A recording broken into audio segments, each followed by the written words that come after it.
Thanks for the explanation. I know you can take up to 10 properties in your name, but I recently talked to my local bank and they said they could only loan me money for up to 4 properties. Yeah, each bank has their own different rules. I would say, besides private money, are there other banks that can loan past the 4 property mark? Yeah, for sure.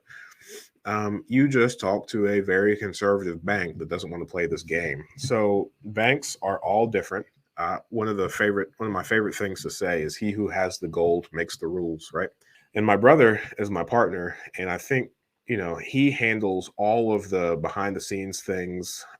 He handles all of our finances, and I shouldn't even say they're behind the scenes, but just like the administrative side of the business, like just as fervently and just as feverishly as I'm out here looking for new properties for us to purchase.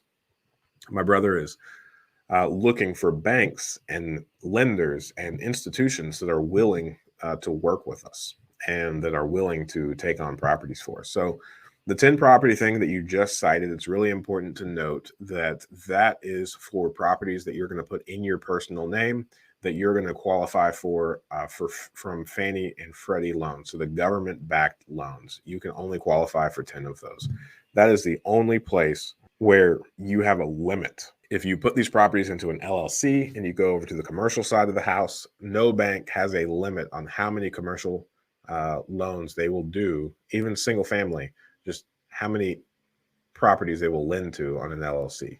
Now, bank by bank, they may. So all banks have uh, like a like a threshold that they don't want to go over for each person. So one of the smaller banks that we have like one, maybe two loans with, they have a really low limit, similar to your 4 property bank, where this bank doesn't want to have a personal exposure of greater than 350,000 on any one person.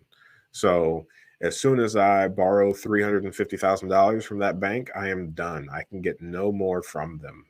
Even if it's in an LLC, if it's in my personal name, if I started a new business, they're not interested in it. That's their max. So what you have to do when you run up against something like that is go and talk to a different bank. So the next bank that you speak with, they might have a 5 property limit. They might not have any limit at all. We run into this more frequently with like seasoning requirements. We've got a couple of lenders that they have no seasoning requirement. You could refinance with them after, an hour of owning the property. Others have a 6-month seasoning. Others have an 18-month seasoning. So each of these banks have their different rules. It's not like all banks are one cohesive unit that make all decisions collectively. You can put in some work. You can put in a lot of hours on the phone. I talked to that one guy that I referenced earlier, where he was a guy that I identified that I wanted to help him become a millionaire. He told me one day that he spent over 6 hours on the phone just calling different banks to work with.